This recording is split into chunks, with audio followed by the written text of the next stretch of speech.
Welcome to Cryptid Crossroads 505. I'm Larry. And I'm Vince, Welcome to the show. where we talk all things cryptid, Sasquatch, aliens, hauntings. and anything paranormal you would like to share with us. You can reach us at cryptidcrossroads505@gmail.com.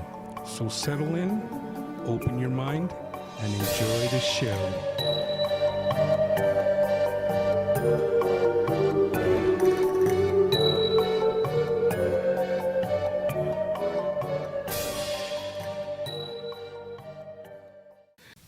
Hey, welcome back to Cryptid Crossroads 505. We're back doing it once again. Vince, give me a shout out. Hey everybody, welcome back to the CCR 505 studios. Glad to have you. That's right. I want to start this off by just saying, on our last episode that we posted, we talked about, bones, whether they were giant bones, but could they be actually Squatch bones? We kind of mentioned that in our last episode that we published. Right. But I was watching the David Paulides, the Missing 411 David Paulides Sasquatch 101 class, and I had seen a couple of them, but I went back to episode 1 because I never seen episode 1, and how funny that he kind of has the same theory that we do about these bones. He said, no one's ever found ape bones on this continent. He said, ever. And he said, but we have found giant bones. And he kind of didn't come out and say it, but he kind of linked it to say it possibly could it be Squatch bones, and he was going through articles in his research that dated back to the 1800s, 1700s. He went far back. He just came as far as 1922, I think, and he said a lot of it was due to copyrights. He couldn't publish some of the articles yet and whatnot. But we've done the same thing. We've heard stories. We've seen the articles on the documentaries on the internet.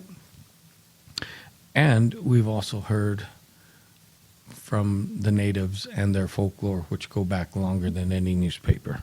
Right. So it was pretty interesting, the point he brought up, and it's just verification that these creatures are real. They're out there, and sightings are rare. But if you have one, you're one of the lucky ones. Right. Now, he said that no ape bones have ever been found here in North America. In North America. Okay, now, you've heard the theory about Bigfoot being a relative of Gigantopithecus, right? The giant ape.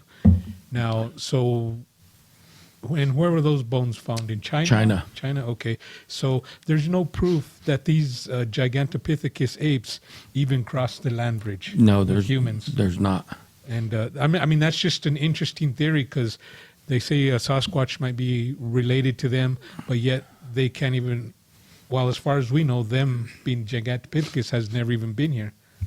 Right, and we always hear the theory that they're so human, but like people have said, if you look at the makeup of how they tried to recreate the Gigantopithecus, it looked like an ape. Right. As to everyone that sees the Squatch, especially hunters that have said, I had it in my crosshairs, I just couldn't pull the trigger because it looked too human. Right. Now, I know there's been a lot of experimenting, especially in Russia. I'm not saying we haven't done it, but Right. trying to cross like chimp DNA and human DNA when they're trying to make their soldiers. Right. Well, if you remember the chimp from Russia, was it called Bobo? It was called, I think it was called maybe. Bobo. Yeah. And it didn't live long, but it was supposedly a hybrid, a human DNA and chimpanzee mixture. Right, and it was also Russia, that ape girl, remember? Right. She lived on the streets and had Children. illegitimate children from the men in the city. And they actually went back and tried to find the graves of her Right. grandchildren so they could dig them up and extract some of the DNA and see what was going on there. But I mean, it's a possibility that these creatures do have human type DNA.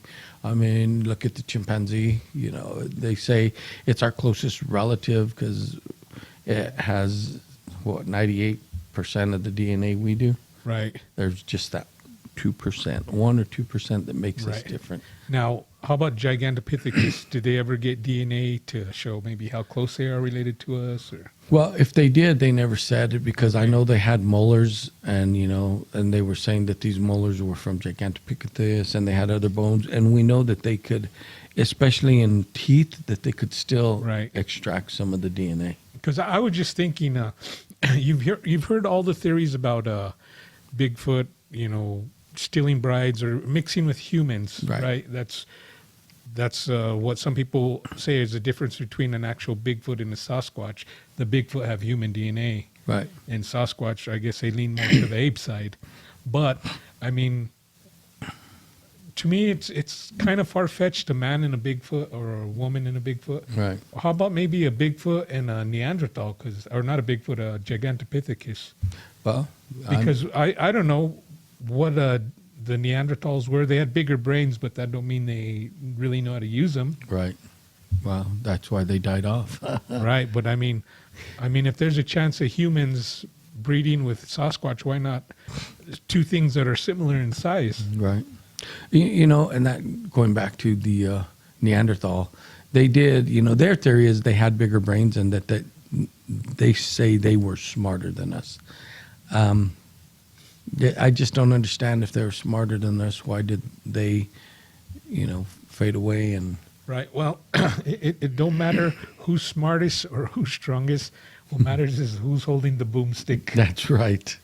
That's Yeah, right. and the Neanderthals may be smart. They may have developed some great tools, Right. but their tools may have been used for a peaceful purpose. Right. While man, they developed weapons. Homo sapien. Right. Yes.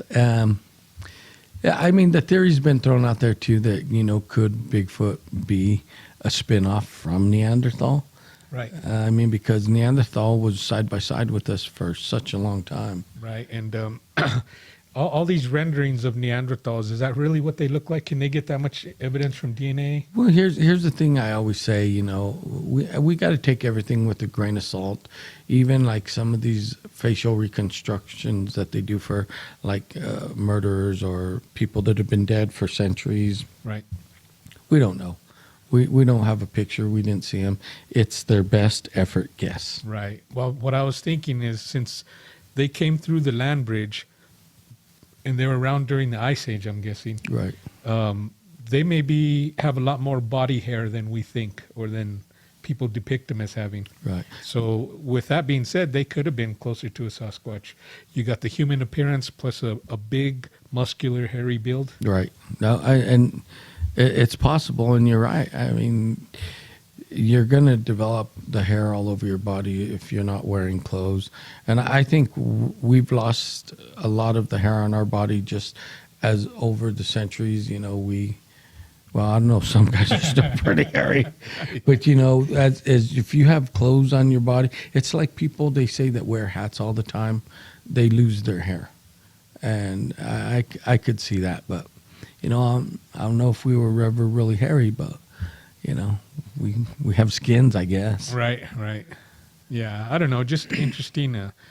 And where do we fit in with this? And It's that's the $1 million question, and that's a puzzle that I don't think will ever get answered. Not in my lifetime, anyway.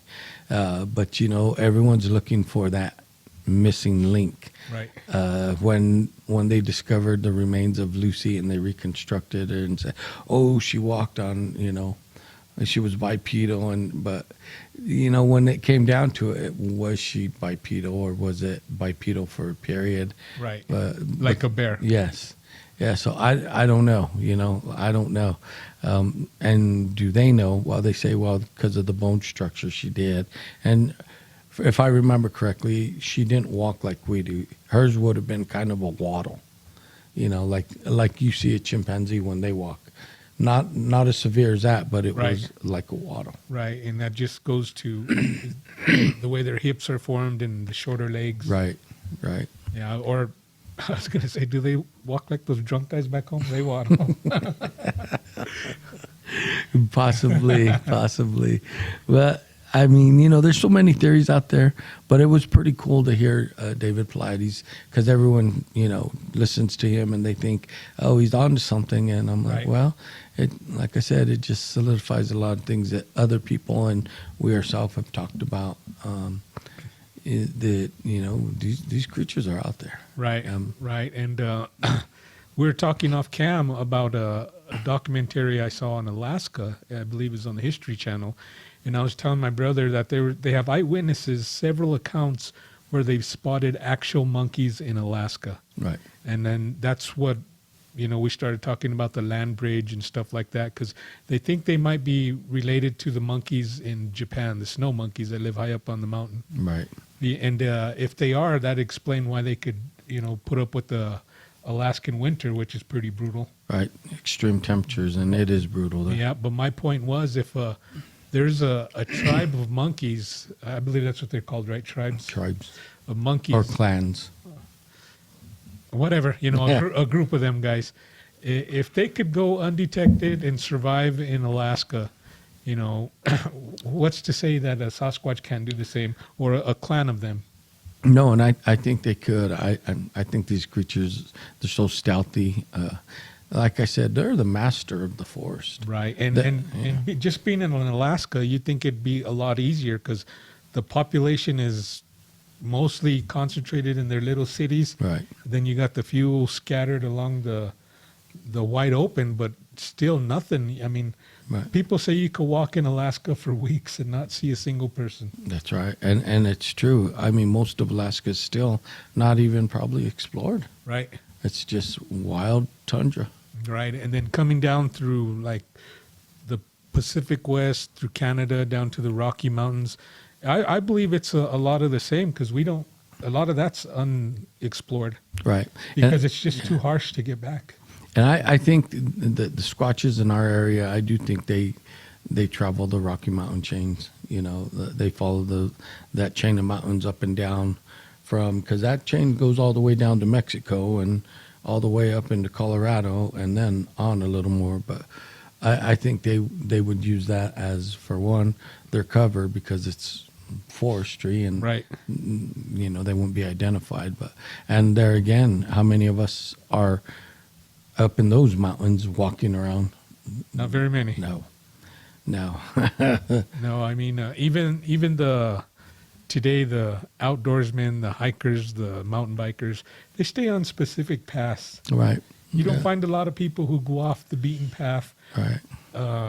I know hunters, they go out and scout, but a lot of them, they're driving on these roads with their little side-by-sides, and when they do get down and walk, it's familiar territory, so kind of they know a path. Right. Yeah. No, you don't get any people really doing the exploring like the old pioneers did, Right. Where they just would wander through the forest and make a path, going from one city to the next. But yeah, we don't have that anymore. Right, and that goes back to pre-Columbus days when the Native Americans, there's some that say they worked with Sasquatch, traded or whatever. Right.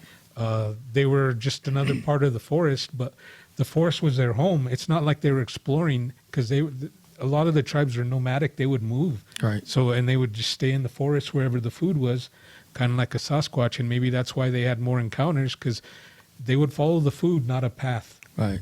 Well, and of course the Squatches are out there. They're going to see that, hey, these people live like us, so Yeah. they wouldn't really consider them a threat, because, well, for one, they're probably not out there trying to hunt them or hurt them. Right. They see the food that they gather, the food they hunt, and they're probably like, all right, they're hunting the same thing we're doing to do the same thing we do, Right. eat and survive. Right. Yeah. Yep, So I agree. Yeah.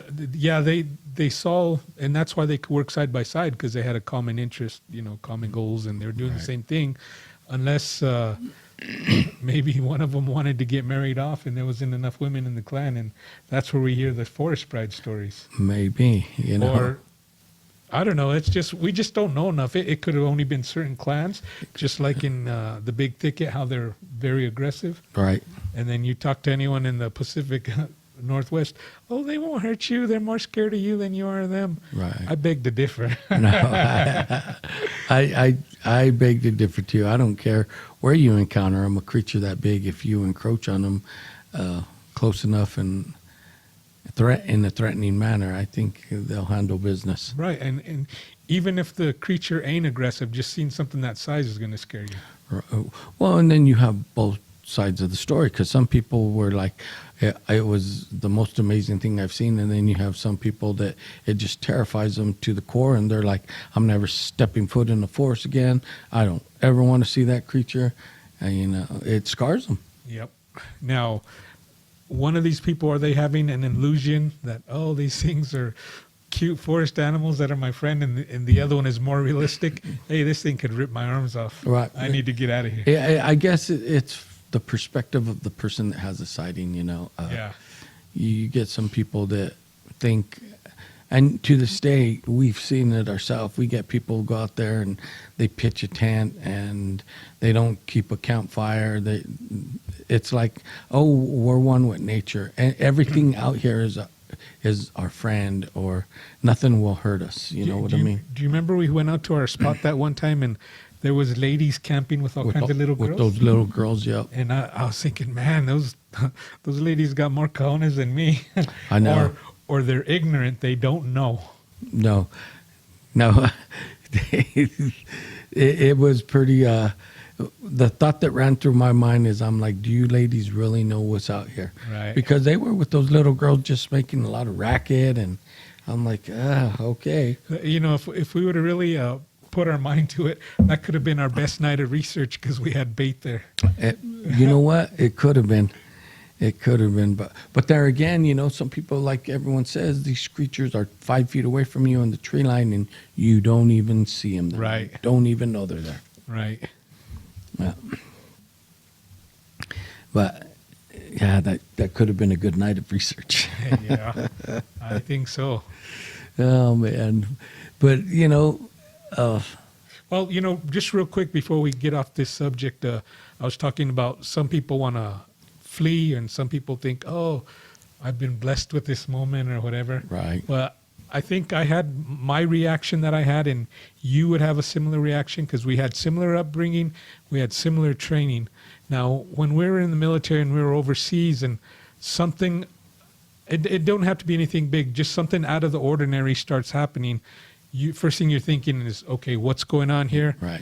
Do I need to get the hell out of here? The fight or flight instinct Right. kicks in. But you're always thinking, do I need to leave? Especially when we're in these third world countries and they'll stab us and throw us in the gutter and won't think twice. And no one will know that you're ever Right. missing. But that's a lot of what went on through my head that night is, okay, I have these people, I got little ones I got to protect. So Right. that's why I'm like, we need to get out of here.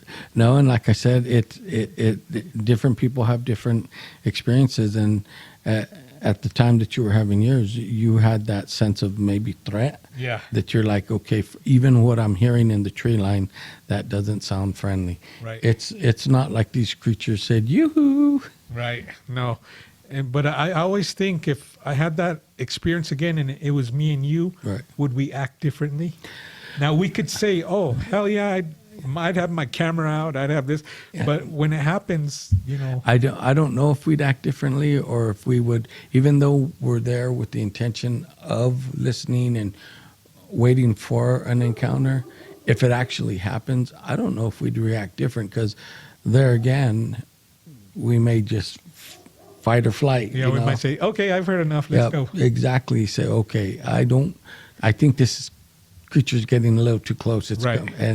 and we know the stature of them, that they could, if they could wring the neck of a deer. Look, I'm overweight. It'll catch me and wring my neck quick. It'll squeeze us like Twinkies. What the Or Putties. have you seen those things you get like in the claw hand? You squeeze them and the And eyes pop out. Yeah, that's exactly what they have the capability to do to us. Even the females are big and muscular. I mean, let's look at the Patterson Gimlin film. That's Yeah. a female. Yep. But she was full of muscle and big.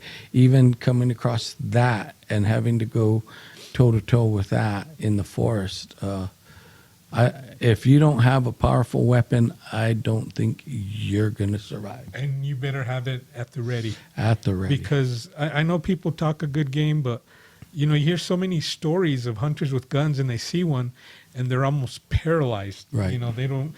They're holding a gun, but they don't even think to lift it and point. And time again, when you hear these interviews from people that have had the encounters, whether it's, these creatures are beautiful, or I was so scared, 90% of the time, they're like, the last thing that was on my mind was trying to get a picture, Right. or getting my phone, and then the encounter lasts maybe 10 seconds, and Right. and they're done. But in the time frame, the people think it seemed like it was hours, but it was seconds, Right. And most of the encounters, they say, are 15 seconds? if that. And I think your mind is too busy processing what's happening or what am I seeing to even think about taking a picture. I mean, people have said it. And time the time again. videos and the pictures are people who've already had their cameras out, or else their video rolling, Right. and they accidentally catch it. Now, I was thinking about if you and I had the encounter again, we'd probably bail. We'd get down to the bottom of the mountain, and then we'd say, "Oh, we should have recorded that." Right. That's exactly what we would have done. But then again, I try to psych myself out because I want another encounter like that. Right. And then I just see in my vision, this is our encounter. We'll hear it, and then I'll stand there like on Terminator and cut my chest and come and get me. But it probably won't work out. I'll probably be in the fetal position crying, and you'll have to throw me in back of the truck. You'll be like, no, leave me alone, leave me alone. Yeah, they won't mess with me anyway because I'll have peed on myself and everything. Yeah, they'll be like, oh man, this one smells rotten. Yep. No, it's I mean, it's just interesting, and there's so many sightings.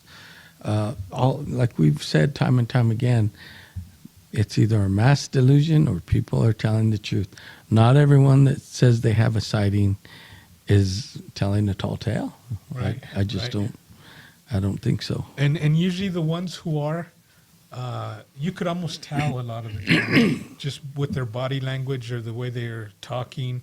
But if someone has had a genuine encounter, you could almost tell because they're passionate about if they'll tell their story, they're passionate about it. And Right. in some cases, you could almost even see that fear come back to them. Well, I was going to say there's been a few interviews that I watched that when the people were talking about it, they teared up or they were like, they started to relive it and the fear started coming back. So, when you see something like that, there's real trauma involved. Right.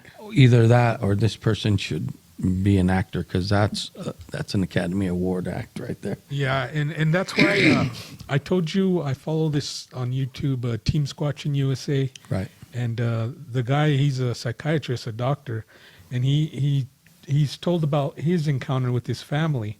And when he tells it, he's very emotional. He had even started crying when he said that the thing was between him and his family, watching his family. He said, I just felt so helpless. What could I do? Right. And he teared up. He started crying and a lot of emotion. And I thought, man, this guy's probably legit. Well, But he's also the one who claims to have seen portals and who say when they go dark, the Sasquatch, they cloak, they come in. And like if you have a bad back, they'll give you a back massage. And see, that's why this guy, he almost had me, but then when he says stuff like that, now, I'm not saying it didn't happen. It's not true, but I'm just saying it's hard to believe. That'd be one of those things I'd have to experience for myself. Well, I mean, that goes for like all the whole topic Sasquatch, because you get some people that, and I have some in my own life that are close to me that think that it's just a bunch of bull. They're like, this creature's not real.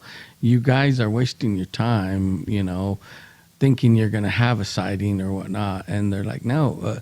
And a majority of the people, if you go down the street and ask them, they're going to say, no, that's not real. It's not. It's kind of like ghost. People are like, oh, no, they're not real until it happens. Right. And once you have an experience, then it changes your frame of mind a little bit. And you're like, well, maybe there is something else out there. Right. I'm not sure what it is, but what just happened, I'm not sure what that is either. Yep. That'll change your whole way of thinking sometimes too. Because Yeah. like us, I mean, I became obsessed with it. Yeah, no, I mean, we did. We get up there as much as we can. We talk about it. Look, we podcast about it. We talk about it all the time. It's because this earth is full of so many mysteries, and this is one of the mysteries that everyone seems to, not everyone, but many people have seen. Right. Now, here on Earth, our scientists, brilliant minds, they figured some stuff out. Right. But they don't know everything. And that's why a lot of people go by their textbooks on science, those are the laws. Those are the laws. No, they're not. And that's why they take all this as concrete. I haven't seen anything that would suggest that there would be any creature like a Bigfoot. So science didn't tell them, so they don't believe it. Well, when people tell me that, I use one example. I say, well, okay, if you go by the laws of science, then why does the helicopter get off the ground? Because theoretically, mechanically, and physically, that thing's not supposed to fly. A helicopter, it's a design that it's a miracle because they do fly. But if you ask engineers, and when they were developing, they said theoretically this machine should not leave the ground. So there's a good example of the laws ain't set in stone. Right. And just, it's funny because there's still a lot in this world, this universe. We haven't even scratched the surface. No. We haven't even scratched the surface of our own planet. Well, I think here's my thing. I think we think that we're smarter than we are. Right. Now, don't get me wrong. We've come a long way with technology, but there's a different story to that one.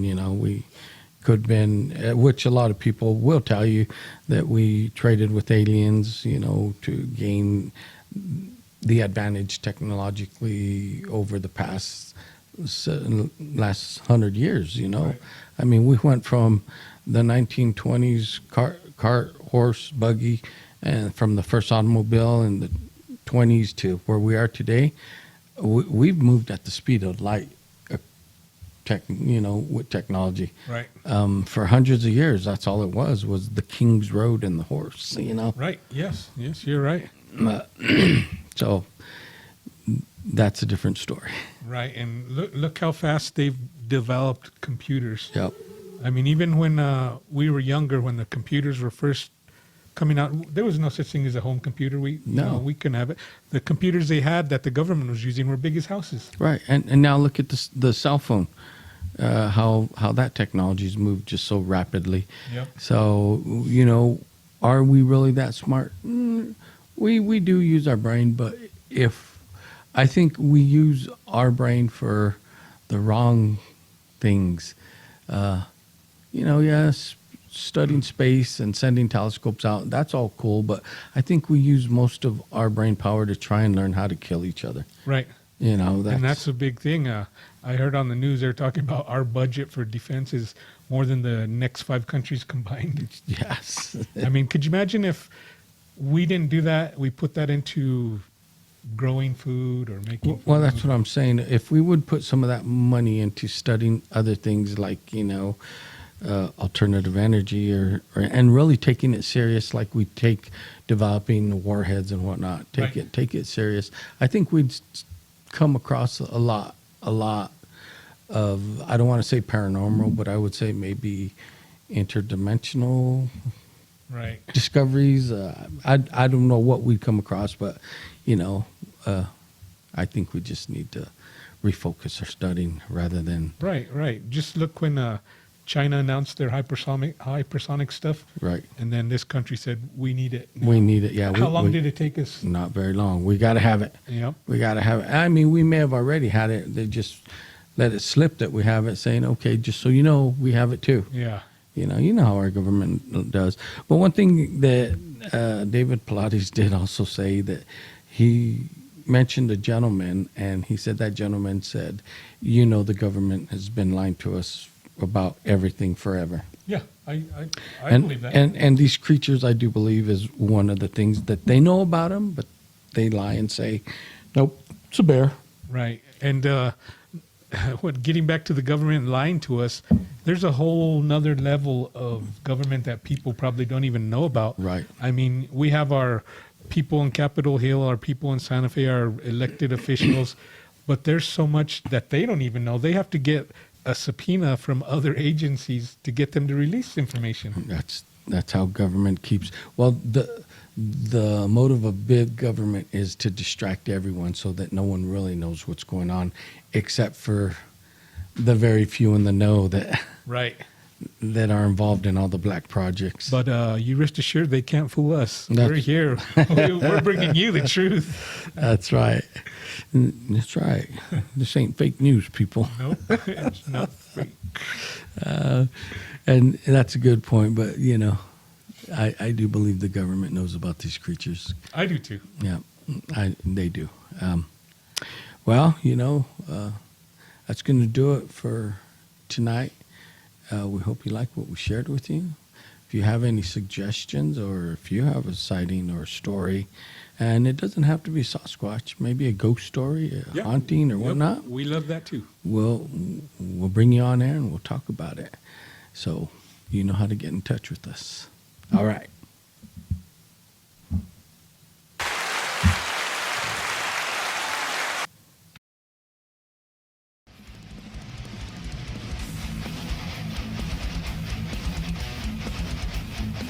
Hey, thanks for watching. We hope all you YouTubers enjoyed the show. That's right. And don't forget to reach out to us at cryptidcrossroads505@gmail.com. Peace. Peace.